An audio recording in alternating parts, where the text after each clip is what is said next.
lugares, tomen sus asientos y como dicen, pónganse sus cinturones. Muy bien, porque vamos a entrar a nuestro estudio de verso a verso del Evangelio de Marcos, ¿no? Le decía en la noche Keila, en los domingos a las 6:30 estamos estudiando el Evangelio de Marcos, el Mesías siervo en acción.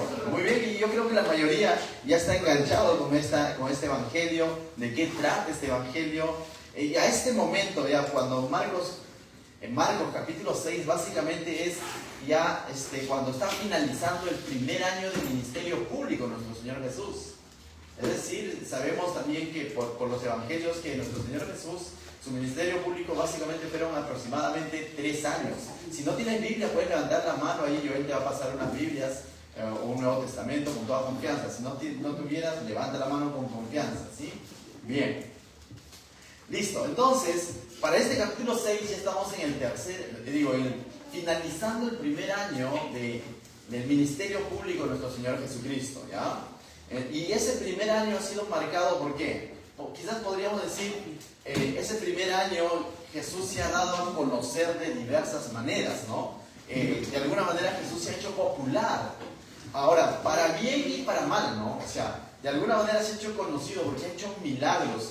Si repasamos brevemente los milagros, hemos visto que levantó un paralítico, que lo ingresaron rompiendo un techo, le sanó a un hombre con manos secas, sanó a la suegra de Pedro. La semana pasada veíamos cómo es que resucitó a la hija de Jairo, sanó a la mujer con flujo de sangre, ha callado a la tempestad, ha callado al mar, a los vientos, o sea, ha hecho muchos milagros. Y para esto Jesús ya era conocido tanto en Jerusalén, tanto en la región de Galilea, en la región de Galilea como al otro lado del lago que estaba en Galilea, ¿no? Dice, había ido al otro lado y se encontró, ¿quién lo recibió? Un endemoniado, ¿no? Un endemoniado que vivía en los sepulcros, el famoso endemoniado gadareno, ¿no?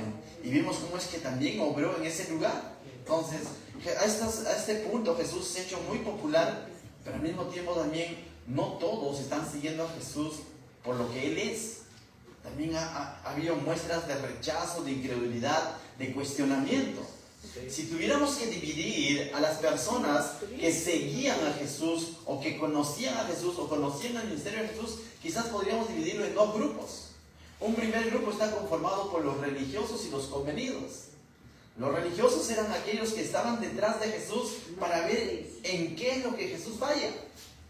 Para ver, a ver si lo sana un día sábado. Si lo sana un día sábado, lo van a acusar. A ver si sus discípulos se lavan o no se lavan las manos, ¿no?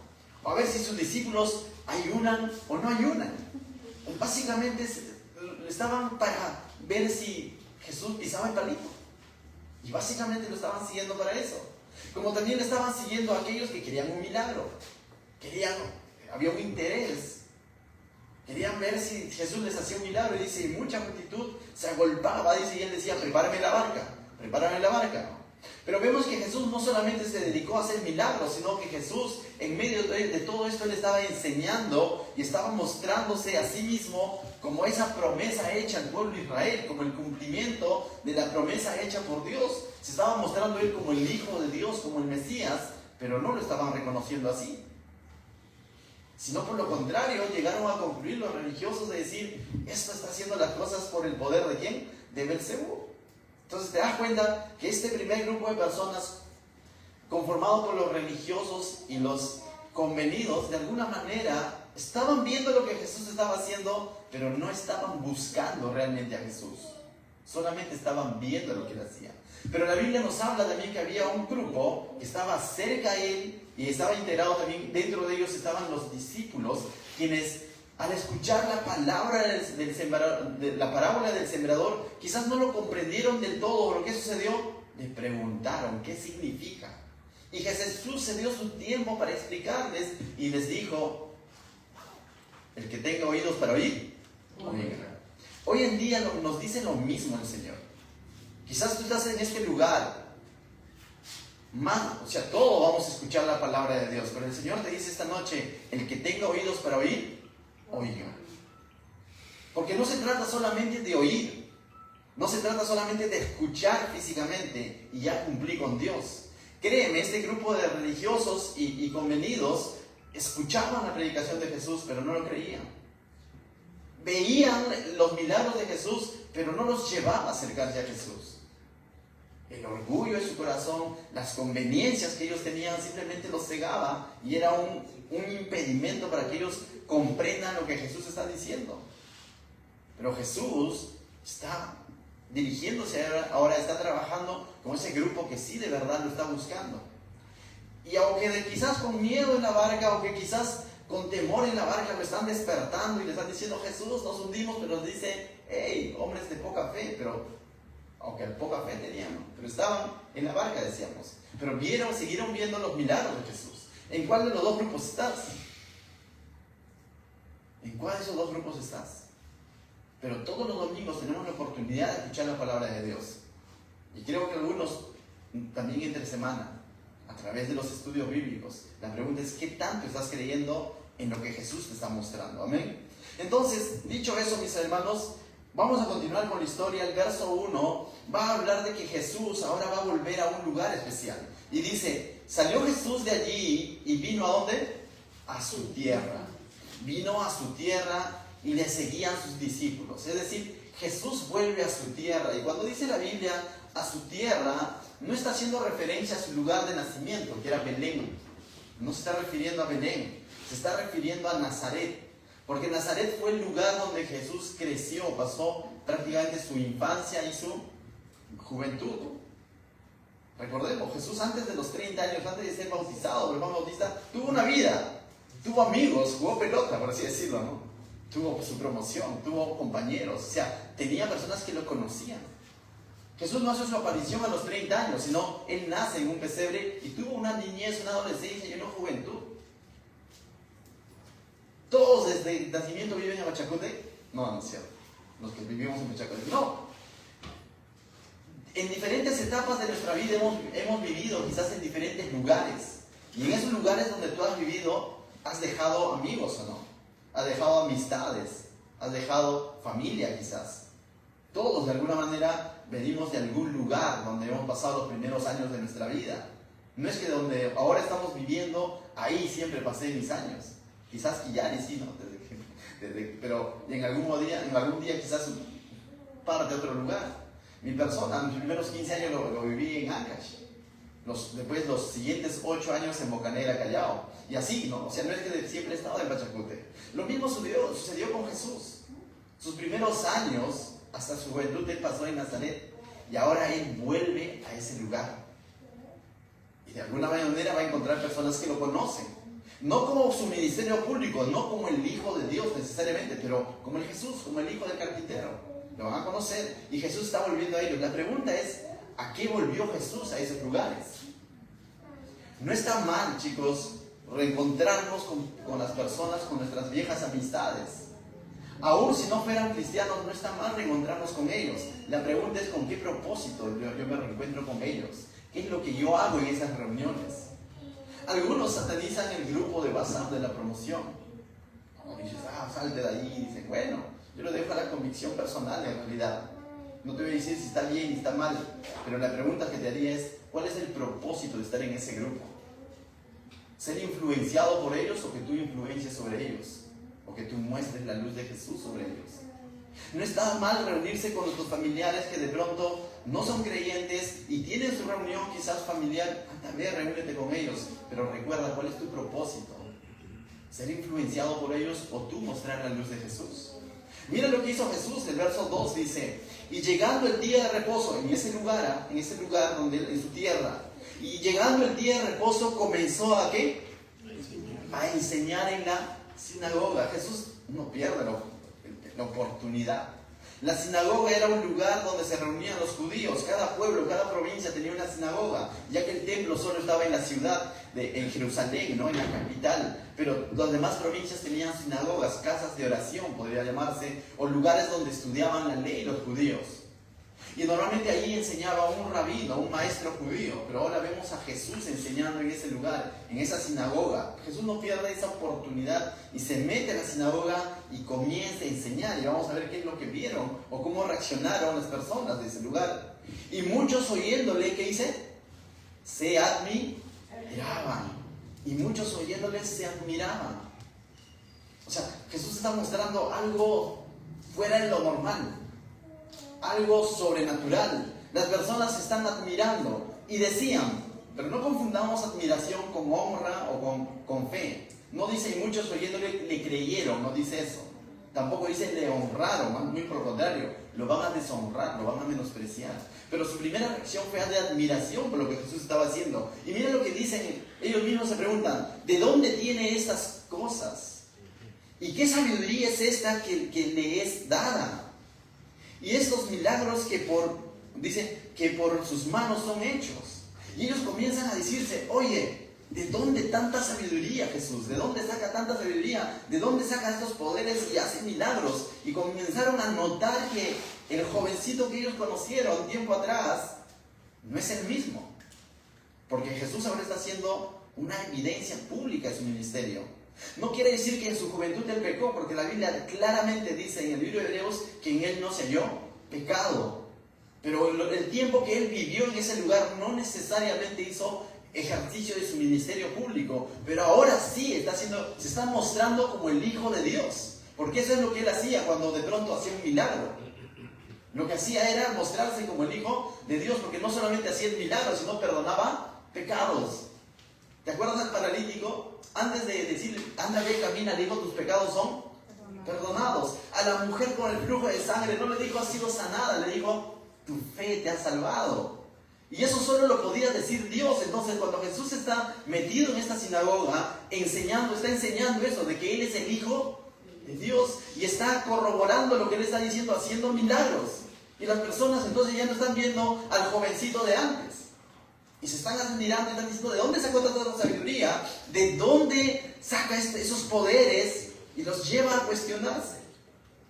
La pregunta es, cuando te vuelvas a reunir con aquellas personas que quizás te conocieron cuando aún no conocías a Cristo, cuando aún no tenías a Cristo, quizás te conocieron en tu vida pasada, como decimos, ¿no? O en el mundial, y tú vuelves a esas personas, ven algo especial en ti o simplemente ni cuenta se dan. O sea, ¿qué ven en ti? ¿Ven un cambio? ¿Ven que hablas con sabiduría de parte de Dios? ¿Que actúas con mansedumbre de parte de Dios? ¿Con amor de parte de Dios? ¿Y que estás mostrando a Jesús? ¿O ven al de siempre? Si están viendo al de siempre, al de antes, entonces probablemente Dios no ha hecho ningún cambio en tu vida. O simplemente lo estás ocultando. Y la luz de Jesús no se puede ocultar, dice, debajo de la cama. Toda luz se pone arriba. Y la tiniebla no puede prevalecer contra ella. Tenemos una canción como iglesia, ¿no? Yo quiero ser la luz ¿de quién? De Jesús. Y quiero mostrar a Jesús y no me dará temor.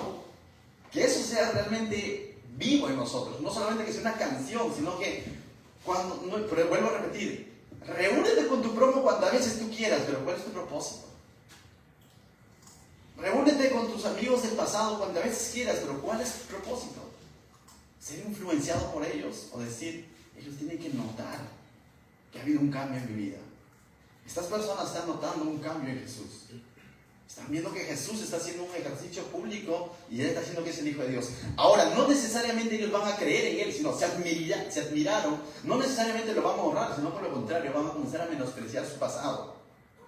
Ya que de su presente no tenían mucho que hablar porque está siendo muy sabio con sus palabras, está haciendo milagros, de su presente no podían hablar mucho, no podían negar lo que Jesús estaba haciendo. Entonces se van a referir a su pasado. Y no porque su pasado sea malo, sino porque ellos lo veían así. Mira lo que dice el verso 3, dice, ¿no? ¿No es ¿qué? El carpintero, hijo de María, hermano de Jacobo, de José, de Judas y de Simón? Ahí vemos a los hermanos de Jesús, ¿no? ¿No están también aquí con nosotros sus hermanas? Porque vemos que Jesús también tuvo hermanas. Y se escandalizaban de Él. Se escandalizaban de Él es lo que de pronto hizo Pedro también. Cuando dijeron, tú has estado con el maestro, y él en su miedo dijo, no. O sea, como que negó a Jesús. Y estos hombres también, como que están negando, no, ¿qué va a hacer? ¿Es el hijo del carpintero? Entonces no tanto están recordando que es el hijo del carpintero, El carpintero aquel entonces no era el que hacía muebles bonitos. El carpintero muchas veces estaba relacionado a la construcción de madera y de piedra. Y lo que estaban diciendo, ¿no es este el obrero? Un obrero, su fuerte, como decimos nosotros, era hacer las cosas con sus manos, pero no podías esperar algo intelectual. Algo intelectual podías esperar de los rabinos, de los maestros. Ya sea judío, también podía ser un filósofo griego. De ellos tú podías esperar algo intelectual, algo sabio, por así decirlo. Pero de un carpintero, no. Entonces ellos están diciendo, este no es el hijo del carpintero. Y luego dice, no es el hijo de María. Y créanme, para el entorno, para el contexto, incluso decir es el hijo de María, están recordando su pasado. ¿Te acuerdas que cuando el ángel anunció el nacimiento de Jesús a María, y de pronto José se entera y como que José no se quiere cargar el problema? Eso era humano, ¿no? Era humano porque no era tan fácil creer, ¿no? Que María venga de pronto embarazada y le dice, el ángel me ha hablado, que es del Espíritu Santo. ¿Te imaginas a José? O el mismo ángel tuvo que hablarle también a José para que él obedezca. Si José tuvo que hablarle al ángel para que él obedezca y diga, bien María, voy a cuidar de ti, imagínate el pueblo que sabía que todavía estaban desposados. ¿Con qué imagen se quedaron? Ahí va José, al que le pusieron adornos. Imagínense. Ahí va José. O sea, no es que el pueblo dijo, esto es una obra de Dios, María, sí, fue engendrada por el Espíritu Santo. No, o sea, no dijeron eso necesariamente. En la comunidad donde creció Jesús, lo que se manejaba era de que María había tenido un hijo en el cual José no participó. José tenía claro que es el Espíritu Santo, es Dios. María también, pero el pueblo no. Entonces, cuando hacen esa referencia, no es el hijo de María, básicamente lo que están tratando es de minimizar quién era Jesús.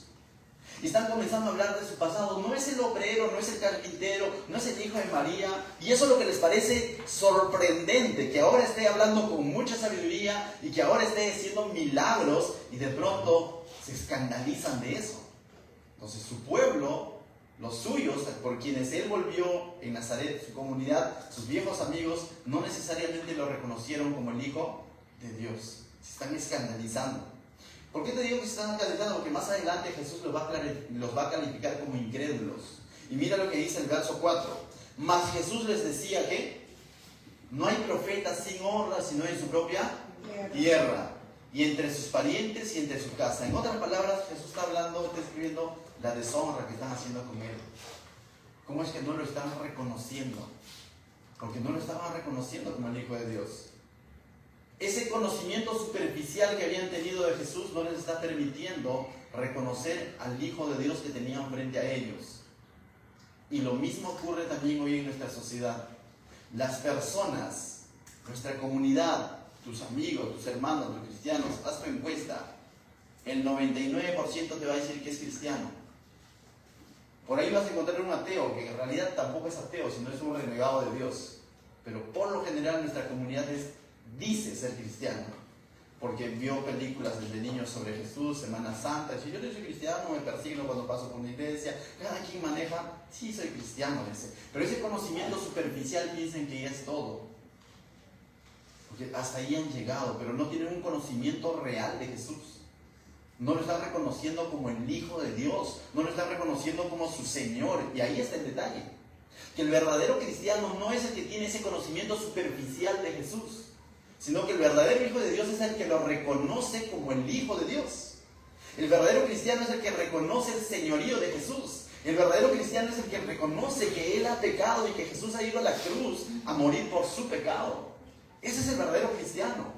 No es el que cree en la existencia de Dios o en la existencia histórica de Jesús y ya. Esa es una fe intelectual.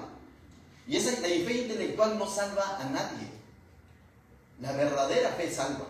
Santiago dice, muéstrame tu fe con obras. Y Santiago no se está refiriendo a obras de que hagas diezmos, ofrendas. No, Santiago se está refiriendo a cambio de vidas.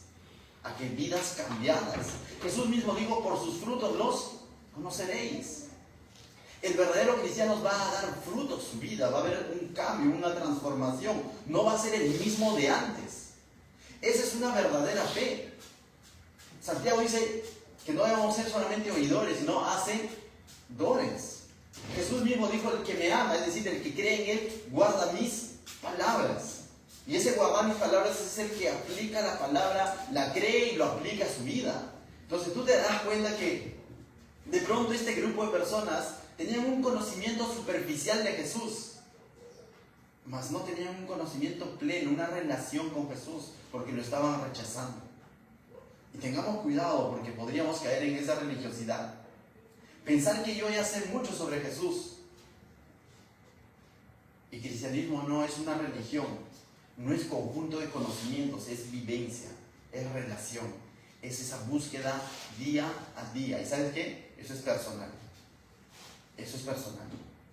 Día a día, cómo yo estoy relacionándome con el Señor a través de su palabra. ¿Qué tanto estoy acudiendo a conocerlo más? Una cosa es escuchar de Jesús, otra cosa es escuchar a Jesús. Una cosa es ver cómo Jesús o cómo Dios hace la obra en otros. Otra cosa es ver cómo Dios hace la obra en ti. ¡Wow! Dios se está moviendo poderosamente en mi iglesia y en tu vida. ¡Wow! Dios se está moviendo poderosamente en la vida del hermano Julio César y en ti. Dios se está moviendo poderosamente en la iglesia de Santa Rosa y en ti. Dios se está moviendo, lo usa de una manera increíble, Alexander, y a ti. ¿No es el mismo Dios? ¿O tienen dioses diferentes? Entonces no es tanto ver qué es lo que Dios hace en la vida de otros, sino qué es lo que Dios está haciendo en mi vida. Eso es relación. Amén. Entonces continuamos y dice, mas Jesús les decía, bueno, verso 5 dice, y no pudo hacer allí ningún milagro, pero dijo que ya había hecho, ¿no? Y acá dice, salvo que sanó a unos pocos enfermos poniendo sobre ellos las manos. Vemos la misericordia de Jesús. Sanó a unos pocos enfermos poniendo sobre él las manos, pero dice, no pudo hacer más milagros. Ahora la pregunta es, pero pastor, a mí me han enseñado que para Dios no hay nada imposible, y es cierto. Eso es bíblico. Dios es soberano, es todopoderoso y lo puede hacer todo. Pero aquí la Biblia me está diciendo que no pudo hacer allí ningún milagro más. Y tú dices, ¿y por qué no pudo? ¿Tú crees porque Jesús no podía? ¿O Jesús tiene una razón por la cual no lo hace? Así como Dios es soberano y es todopoderoso, también Dios nos ha dado el libre albedrío. Nos ha dado el libre albedrío. Y mira lo que dice el verso 6, dice, y estaba asombrado ¿de qué? Incredulidad. De la incredulidad de ellos. A causa de la incredulidad, simplemente no obró más. A la causa de la incredulidad de ellos, de esas personas. La incredulidad de alguna manera es como un obstáculo para que Dios siga obrando en la vida de un hombre. Dios no va a obligar al ser humano a que le crea. Dios nos da todas las herramientas, su palabra sobre todo, para que nosotros podamos creer en Él, pero también nos da ese libre albedrío. Y es por eso que vamos a encontrar entre dos conjuntos, dos grupos de personas, los que realmente creían en Él y los que simplemente estaban buscándolo por conveniencia, o por conocimiento intelectual, o por ver en qué falla. ¿Cuál es la razón por la que tú buscas a Jesús? No creo que sea por conveniencia. Puede ser que al inicio fue porque de pronto tenía una enfermedad o estuve pasando problemas y acudí a Jesús, pero tú no te puedes quedar con Jesús para que siempre te haga los milagritos de los domingos. Tú te tienes que quedar con Jesús porque reconoces que Él es tu Señor y necesitas cultivar una relación con Él. Esa es una fe genuina. Entonces, lamentablemente no pudo hacer más milagro por ellos a causa de ellos, ¿no? Entonces, vemos entonces cómo es que estos van a de alguna manera perderse la bendición por ser incrédulos. La Biblia dice que su pueblo mismo, haciendo referencia a Israel, el libro de Hebreos dice que ellos oyeron la palabra. ¿Cuál palabra? Que Dios los iba a sacar de Egipto y los iba a llevar a la tierra prometida, pero millones de personas no ingresaron a la tierra prometida a causa de ¿qué? De su incredulidad.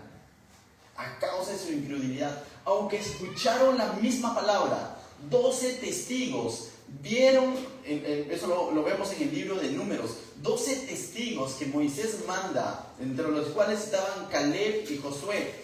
vieron lo mismo, la misma tierra prometida, donde fluía leche y miel, donde las uvas eran tamaño de una sandía o de un mango, donde tenían que llevar un racimo de uva entre dos personas ahí con un palo cargándolo. O sea, esos 12 testigos vieron lo mismo.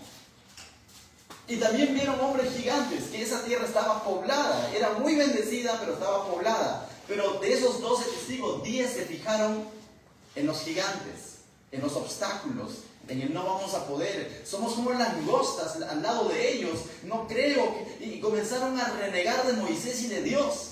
Mejor hubiese muerto en Egipto, porque ahí tenía Campofé, donde ser enterrado, aquí no hay donde, estoy en un desierto. Incredulidad. Pero hubo 2 hombres llenos de fe, como Caleb y Josué, que dijeron, vayamos, ahí fluye leche y miel, el Señor nos va a dar la victoria. Pero estos 10 influenciaron sobre el pueblo y miles de personas fueron influenciados por la incredulidad y no pasaron al otro lado. Tuvo que pasar 40 años para de alguna manera filtrar todos esos incrédulos y la nueva generación ingrese a la tierra prometida. Se perdieron la bendición simplemente a causa de ¿qué? ¿Acaso Dios no podía en esa semana hacerlos ingresar? Sí podía. Dios podía hacerlo. Ni bien salieron de Egipto, Dios podía llevarlos a la tierra prometida. Pero su incredulidad hizo que se demoren 40 años. Muchas veces retrasamos las bendiciones de Dios en nuestra vida a causa de nuestra incredulidad. Porque vemos con ojos de hombre y no con ojos de fe. Porque ponemos la mirada en nuestras fuerzas o en los problemas, qué tan gigantes son. Y no ponemos la mirada en que nuestro Dios es mucho más poderoso para derribar esos gigantes. Amén. Eso te lo digo de manera personal y también como iglesia. Como iglesia, no creo que haya obstáculos que el Señor no pueda solucionar. Los obstáculos no nos pueden hacer detener de seguir cumpliendo la gran comisión. Y yo les decía, no necesitamos ser una mega iglesia para plantar una nueva iglesia. Porque si tenemos el Espíritu Santo, conocemos el Evangelio y Él nos ha rescatado y nos ha hecho nuevas criaturas, tenemos la gran comisión de ir y hacer discípulos. Amén. Continuamos entonces. A causa, dice, de la incredulidad de ellos no se pudo hacer más. Pero mira lo que dice el verso 7. Después de habernos hablado lo que Jesús hizo en ese lugar y cómo es que la incredulidad no permitió que siga haciendo más cosas, ahora vamos a ver que Jesús, lo que Él venía haciendo hasta este punto, ahora Jesús se lo va a encomendar, se lo va a delegar a sus discípulos. Porque qué bueno es acompañar a Jesús, ¿no? Mientras sucede el milagro, mientras sana al paralítico y decir, es mi amigo, Jesús, mira, yo ando con él, soy de los 12, mira Jesús cómo hace, y ahora les va a decir, vengan por acá muchachos, a los 12, y mira lo que les va a decir. Verso 7 dice, después llamó ¿a quiénes?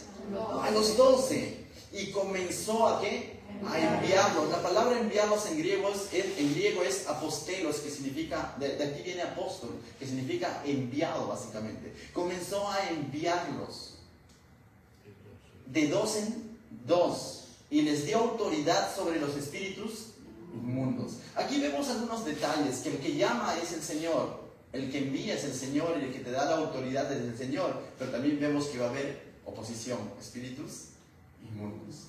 Pero ¿qué importa el espíritu inmundo? ¿Qué importa la oposición si el que me está llamando es el Rey de Reyes, el Señor de Señores? Si el que me está enviando es Él y me está dando la autoridad es Él.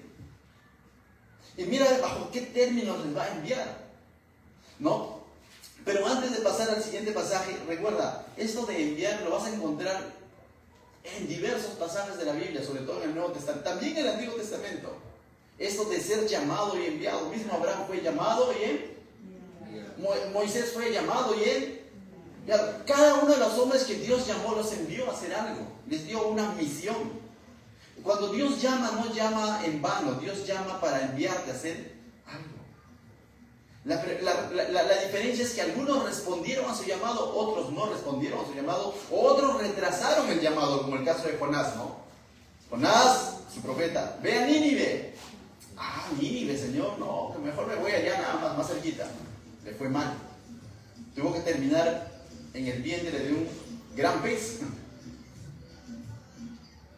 Pero Dios constantemente está llamando. El mismo Isaías dice, el libro de Isaías dice que Él llamó, dijo, ¿a quién enviaremos? Y ¿qué dijo Isaías? Heme aquí, envíame a mí.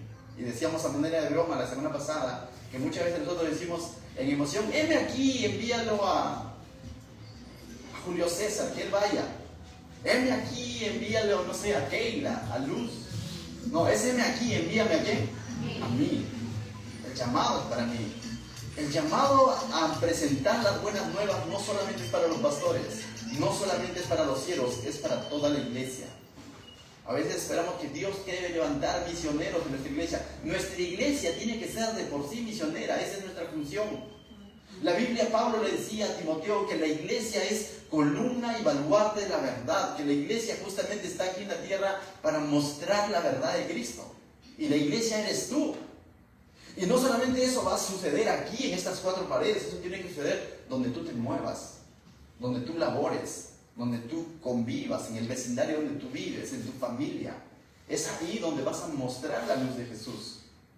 Las predicaciones, dicen, más efectivas no se dan desde un púlpito, se dan en el tú a tú, en el día a día. ¿Qué tanto estás mostrando a Jesús?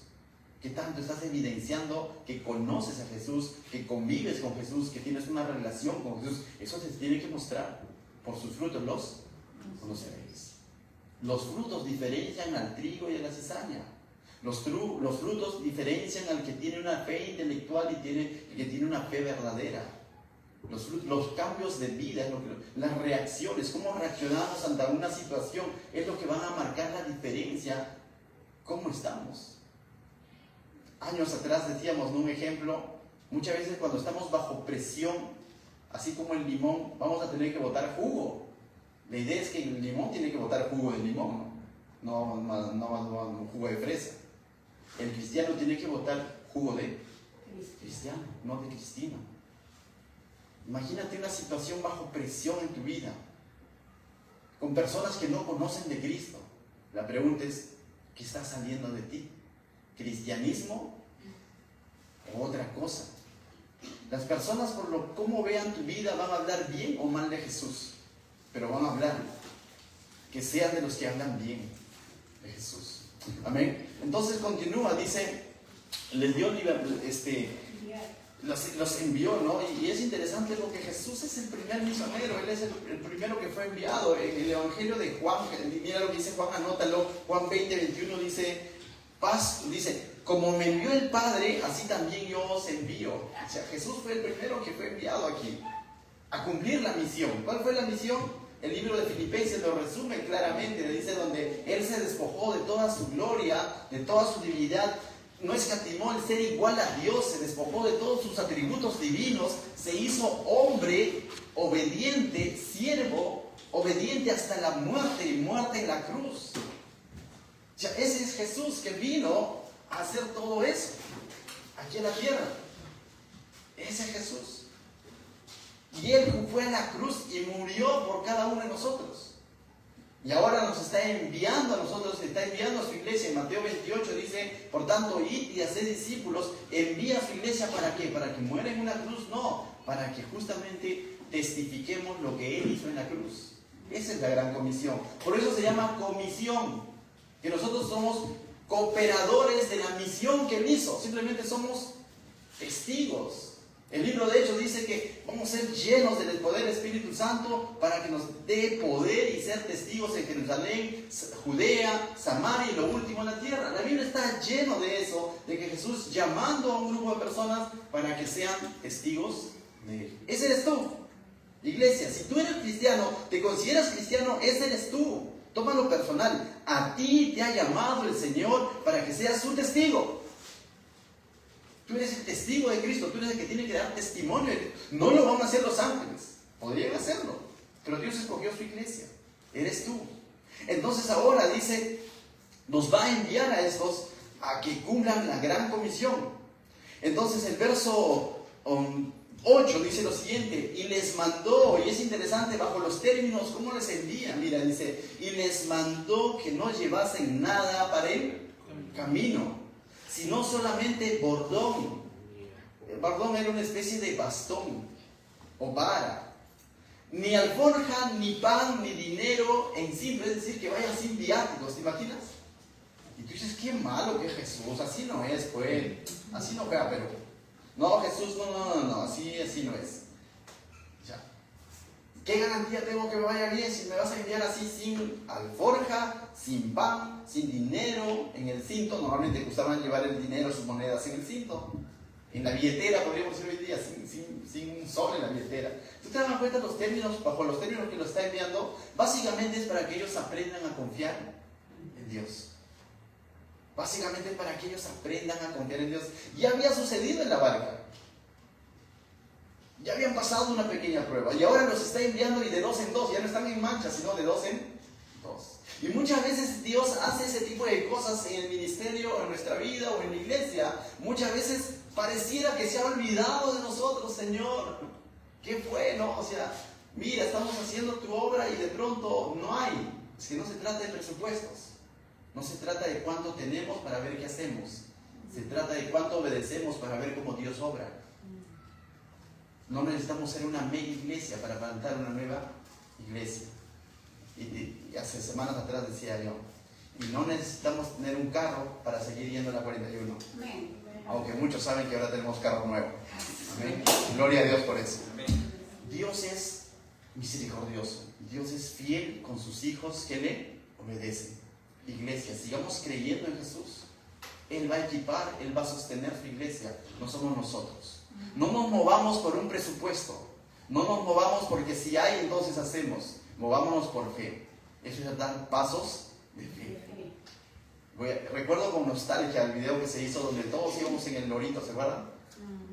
En el lorito, que todo, y después carreteando, y después el video donde se subió a un triciclo, ¿no? Un triciclo y trayendo las cosas. Y ahí Dios estaba poniendo a prueba nuestra fe. Fácilmente podríamos decir, hay que posponerlo hasta que el carro se arregle. Quizás en el verano. Y quizás nunca llegaba. Pero el favor de Dios llega pronto y a tiempo. Amén. Gloria a Dios por eso. Que bueno, entonces mira, dice, verso 9, sino que les dice que calcen sandalias y no vistan 2 túnicas. Es decir, les da otra cosa más. Que calcen solo sandalias y no vistan 2 túnicas. Normalmente las personas cuando viajaban llevaban más de 2 túnicas. Tu ropa de recambio, ¿no? Hace poco fuimos con el colegio donde trabajamos a una excursión de colegio, que lo llaman, y vi que ya le dijo, papá, ya les tenés cosas. Y dije, te vas de viaje, vamos a unas cuantas horas. Habían listado ropa, jean, short, que nunca lo usó. Y a veces nosotros como que de pronto, ¿no? Hacemos eso, ¿no? Ahora te imaginas, ellos están yendo a pie a distintos lugares, de 2 en 2, tienen que llevar su ropa de recambio. Pero Jesús les dice, no lleven más de 2 túnicas, solamente una. Y tú dices, wow, ¿y ahora qué va a suceder con ellos? ¿Andará sucio? No, lo que está trabajando es de su confianza en Dios. Que ellos aprendan a confiar en Dios. Eso es aprender a confiar en Dios. Aunque de eso está hablando, pero también esto tiene un sentido espiritual. Cuando hablamos de las sandalias, Pablo cuando escribe a la iglesia de los Efesios, capítulo 6, verso 15, mira lo que les dice: y calzados los pies con el apresto del evangelio de la paz. Lo que les está diciendo de que ustedes a donde vayan, tienen que ir dejando el evangelio. Por donde te muevas, tú tienes que ir proclamando el evangelio. Si hay algo que tiene que proclamar el cristiano, que manifestar el cristiano con lo que hace, con lo que dice, con lo que piensa, es el evangelio, no es otra cosa. Y el evangelio es uno solo, el evangelio es Jesús.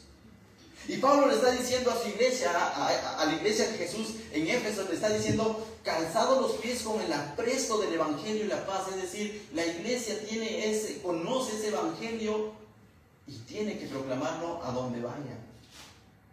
Y lo mismo nos está diciendo nosotros. ¿Qué nos falta si ya tenemos el evangelio? Falta ropa para llevar, pastor. No, eso es una añadidura. No confundamos los víveres, las ropas, los dulces, los juguetes que se llevan para los chicos de Santa Rosa. Eso es añadidura. No tendría ningún sentido llevar todo eso si no llevamos el evangelio. La idea es llevar el evangelio, la palabra de Dios, que ellos conozcan a Dios, que ellos escuchen de Dios, que ellos perciban el amor de Dios, y todo lo demás es lo que Dios añade. Pero no es al revés. Si hiciéramos al revés, solo llevar cosas, lo puede hacer una ONG. Cualquier grupo religioso lo puede hacer eso. O cualquier incrédulo secular incluso. Una empresa lo puede hacer. Pero la iglesia es llamada a llevar el evangelio a donde vaya. Entonces, ¿y qué más le dice? Y dice, y vestidos no más de 2 túnicas, sino una sola túnica. Y eso también tiene un sentido espiritual, porque el cristiano tiene una sola vestimenta, ¿sabías? No, pues, ¿cómo es que tiene una sola vestimenta? El cristiano no puede vivir así. Te voy a describir, ¿ya? Quizás el cristiano no puede ser alguien en su casa, otro en el trabajo y otro en la iglesia, el corderito. Eso no tendría sentido, ¿ves? Porque me estoy poniendo varias caretas. Me estoy vistiendo para cada lugar y no es así. Tengo que estar revestido de Cristo a donde yo vaya. No puedo ser alguien en mi centro de trabajo, otro en el vecindario, otro en mi matrimonio, otro en la iglesia. No puede ser así. No puede ser buenito en la misión 41, todo buenito y en mi casa soy bravo. O brava. ¿Hermana Luz? No. Carolina. Alexandra. Y en mi trabajo, ¿cómo soy? ¿Me dejo entender? O sea, tenemos una sola vestimenta y Pablo lo enseña claramente a los Efesios 4:24, lo voy a leer, dice: y vestidos del nuevo hombre creado según Dios en la justicia y santidad de la verdad. ¿De qué debemos de vestirnos? Del nuevo hombre. De cristianos. El cristiano tiene una sola vestimenta, nuevo hombre. Tú has escuchado tal vez, no, es que yo en el mundo, tú no sabes cómo yo era, ya, ¿cuál era tu mundo? Ya no estás en ese mundo, a no ser que sigas en ese mundo. Es que no me conoce, pastor, que yo... Bueno, no te conozco, pero yo solo sé que la Biblia dice que eres nueva criatura. No puede ser de pronto, es que yo soy así. Es que ¿cómo me ha hecho Dios? Que ni me provoque. O lo otro, no metas a Dios en esto. Decimos, Dios tiene que ver en todo. Pero a veces decimos, no metas a Dios en esto. Dices, oye, Dios tiene que estar metido en todo. Tú eres una nueva criatura, eres su hijo. Has sido revestido por su santidad. Entonces nuestro comportamiento tiene que ser íntegro a donde vayamos. 2 cosas que ellos tenían que ser para llevar. Y 2 cosas que tiene que ser el cristiano en el sentido espiritual. Lo que tiene que ser el cristiano en el sentido espiritual es llevar el evangelio a donde vaya y tener un solo comportamiento, y ese comportamiento es de hijo de Dios. A veces dicen, no, es que yo como padre o como madre se me sale.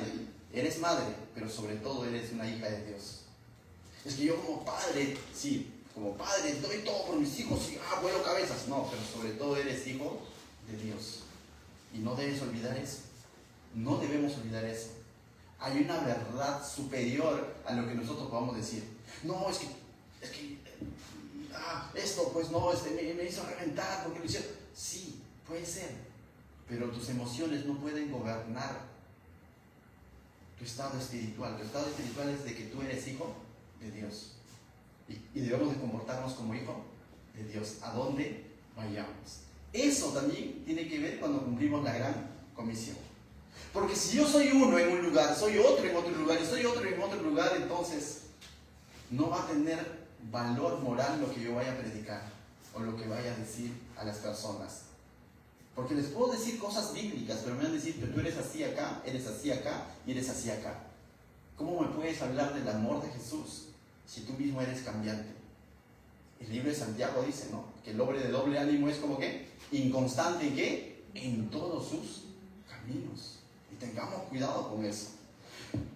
No sé si el Señor te está hablando esta noche, pero en lo personal a mí me ha hablado mucho a través de estos pasajes. Y mi oración es esa, que te hable también a ti. Verso 10, y vamos terminando. Dice el verso 10, y les dijo, donde quiera que entréis en una casa, posad en ella hasta que salgáis de aquel lugar. Y lo que les está diciendo es algo interesante. Les está dando una pista de que va a haber casas donde les van a dejar entrar. Y que los de la casa van a ser bendecidos. Porque ¿qué están llevando ellos? El evangelio. Están mostrando a Jesús, están hablando de Jesús. Esa casa va a ser bendecida, pero también le está diciendo que esa casa les va a dar posada. Lo que le está diciendo es de que cuando tú hagas la obra de Dios, Dios se va a encargar de darte el alimento que no llevaste, de darte ese cobijo que no llevaste, de darte esa posada que no llevaste. El Señor se va a encargar en la medida que tú le creas y hagas lo que Él te ha mandado hacer. Pero al mismo tiempo también les va a advertir que va a haber casas que de pronto no les van a abrir sus puertas. Y no es que ellos pierdan algo diciendo, ahora no tenemos posada, sino que esa casa es la que pierde finalmente, porque se está quedando sin el Evangelio. Al mismo tiempo les está diciendo, no todos les van a aceptar. Si a él mismo, su propio pueblo, su propia comunidad, su propio barrio no lo aceptó, no lo honró, a los discípulos también va a suceder lo mismo. Y a la iglesia hoy en día también le va a suceder lo mismo. No necesariamente en todos los lugares a donde vayamos nos van a recibir bien, no necesariamente. Pero mira, Jesús no se centra en eso, sino lo que se va a centrar es en las consecuencias que va a haber sobre esa casa que de pronto no abre sus puertas para el Evangelio. Verso 11 dice, y si en algún lugar no os recibieren ni os oyeren, salid, ¿qué dice? De ahí y sacudid el polvo que está debajo de vuestros. Y eso era como una señal de decir, no me llevo ni la tierrita de tu casa. O sea, básicamente eres, no me llevo nada de ti. Y eso es lo que está diciendo. O sea, dice, sacudid el polvo que está debajo de vuestros pies. Dice, para testimonio ¿a qué? A ellos. Para que ellos se den cuenta que tú no has ido a llevarte nada de ellos, sino has ido a llevar todo de Jesús. Y lo que se está perdiendo es el todo de Jesús. Y dice, de cierto os digo que el día del juicio será más tolerable el castigo para los Sodoma y Gomorra que para aquella ciudad. Y no es que Dios tenga niveles de castigo necesariamente. Lo que está dando a entender es de que Sodoma y Gomorra va a tener un castigo, a pesar de que Sodoma y Gomorra no recibió el Evangelio de una manera explícita, pero sí recibió el favor de Dios. Pero estos lugares a donde ya los discípulos van a ir a hablar de Jesús, el Hijo de Dios, están recibiendo el Evangelio de una manera explícita. De tal manera que ellos no pueden tener oportunidad de decir, a mí nadie me predicó. Sino lo que van a decir, yo rechacé el Evangelio. Y esto, de alguna manera, alguien dijo, ¿no? El Evangelio es una espada de doble filo. Si lo crees, bien. Y si no lo crees, también ya has sido condenado, dice, por no haber creído. Cuando le predicas a tu familia, porque todos tenemos familiares que aún no es creyente, ¿no es cierto? O alguien ya toda su familia ya se convirtió y ya está listo para irse con el Señor. No, tenemos familia que todavía no ha creído. Y cuando tú le compartes o buscas la manera de compartirle, quizás no necesariamente te va a creer, sino va a rechazar. Y a veces nosotros lo tomamos personal, me está rechazando, más uno que le quiere predicar o le quiere hablar de Dios y encima me rechaza y nos ofendemos. ¿Por qué te ofendes? Si lo que están haciendo es rechazar al Señor. Nos debe doler, sí. Yo les conté la historia de ese pastor, ¿no? De Semilla y Mostaza, que de pronto dice, él fue a hacer evangelismo a los suyos y de pronto lo rechazaron. Y él llegó frustrado a su iglesia diciendo, me han rechazado el evangelio. Y alguien por consolarle le dijo, tranquilo, no te han rechazado a ti, le han rechazado al Señor. Y él dijo, eso es lo que me duele, que mi familia haya rechazado al Señor. Si me rechaza a mí, ¿qué? Si me rechaza a mí no hay problema. Por rechazarme a mí no hay condenación. Pero por rechazar al Señor sí hay condenación. Por rechazar el Evangelio. Si yo no creo en el Evangelio, ¿quién me va a salvar? Si yo no creo en Jesús, ¿quién me va a salvar? Y eso sí hay una condenación y una condenación eterna. Entonces cuando de pronto tú estás estás anunciando el amor de Jesús y hay un rechazo, no te enojes, que te duela así. Que digas, Señor, y ores por esas personas. Pero no te ofendas, porque no es personal, no es contigo, es con el Señor. Debemos entender y tener claro eso, porque no todo va a ser color de rosas en el ministerio. No todo consejo bíblico va a ser bien recibido. Y no te enojes con la persona que no recibió el consejo. Ora por esa persona, que te duela decir, Señor, por favor, abre su mente, abre su corazón. Pero no es que te está rechazando a ti, en el fondo está rechazando a quién? Al Señor. Tú cumples con llevar su mensaje. Amén. Cumple con llevar el mensaje del Señor. Y continúa, dice entonces, verso 12. Esta palabra me encanta, porque todo ha sido instrucción, ¿eh? Todo es lo que Jesús les dijo. ¿Sí? Hasta este momento Jesús les ha dicho a sus 12 discípulos lo que ellos tienen que hacer y lo que va a suceder. Pero a partir del verso 12 ya no habla tanto de lo que Jesús está diciendo, sino lo que ellos están haciendo. ¿Y cómo comienza? Dice el verso 12, saliendo. Eso habla de una acción. Eso habla de obediencia. Están activando lo que el Señor les dijo. Podría decir, y quedándose ahí no quisieron ir. Puedo haber dicho. Pero la Biblia dice que saliendo, es decir, están aplicando, se están yendo sin alforjas, sin monedas, están haciendo, están cumpliendo. Predicaban que los hombres se arrepientan y comienzan a predicar, a proclamar lo que Jesús les ha enseñado y comienzan a cumplir la gran comisión, por así decirlo. Y entonces esto se llama obediencia. Ellos obedecieron y proclamaron a Jesús. Eso es predicar, simplemente proclamar, hablar de Jesús. Para esto, créeme, no necesitas instituto bíblico. Para esto no necesitas ser pastor todavía, o ser misionero, o ser evangelista. Para esto no estoy menospreciando los llamados, tampoco estoy menospreciando el instituto bíblico. Es más, yo los animo a que estudien un instituto bíblico. Por cierto, estamos orando por comenzar un instituto bíblico el próximo año. Gloria a Dios por eso. Amén. Algunos se ponen tristes. Va a haber tarea, pues. Pero estamos orando por eso, por comenzar. Y no solo yo, sino un grupo de hermanos que también tienen mucho amor por la palabra de Dios. Estamos orando por eso, por comenzar un instituto bíblico. Dices, pastor, no hay local. ¿El local hace el instituto? No. El padre. Pastor, que necesitamos quizás multimedia, todo. Y Dios nos puede proveer. Pero pastor, ¿y quiénes van a enseñar? ¿Tu pastor? Ya, de nuevo. Dios proveerá maestros. Pero ¿por qué no creerlo? ¿Por qué creer que solo otros pueden hacer un instituto bíblico? Estamos orando por eso. Pero te decía, volviendo al tema, el instituto bíblico es muy bueno, te capacita y todo lo demás, pero no es un requisito indispensable para que tú lleves las buenas nuevas. No es un requisito indispensable. Un llamado al evangelista no es un requisito indispensable. Todos dice la Biblia de modo que si alguno está en Cristo, nueva criatura es, las cosas viejas pasaron, aquí todas son hechas nuevas. Verso 18, tenemos el ministerio de la reconciliación, porque hemos recibido la palabra de la reconciliación y ahora somos sus embajadores para anunciar esa palabra. Eso es un llamado para toda la iglesia. Entonces, ya conoces el evangelio. Ya eres una nueva criatura, ya has sido revestido de nuevo. ¿Qué te falta para ir y anunciar el evangelio? Nada. Ya lo tenemos todo. El mismo Espíritu Santo que obró en Pablo y cada uno de los discípulos, cada uno de los padres de la iglesia en los años 100, 200, el mismo Espíritu Santo que obró en la época de la Reforma, Martín Lutero en adelante, los misioneros, George Mueller, y todo Chuck Smith, y todo eso es el mismo Espíritu Santo que habita en tu vida.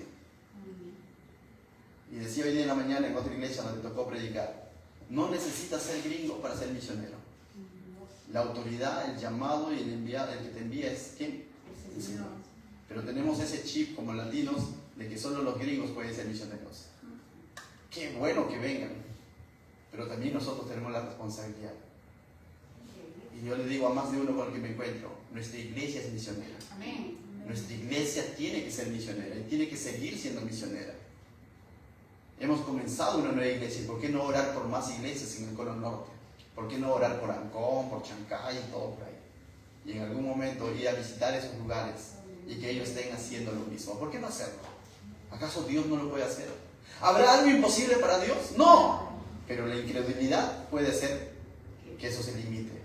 No permitamos que la incredulidad, pastor, pero eso no. O sea, no se trata de logística. Se trata de ser sensibles al llamado. Se trata de ser obedientes al Señor.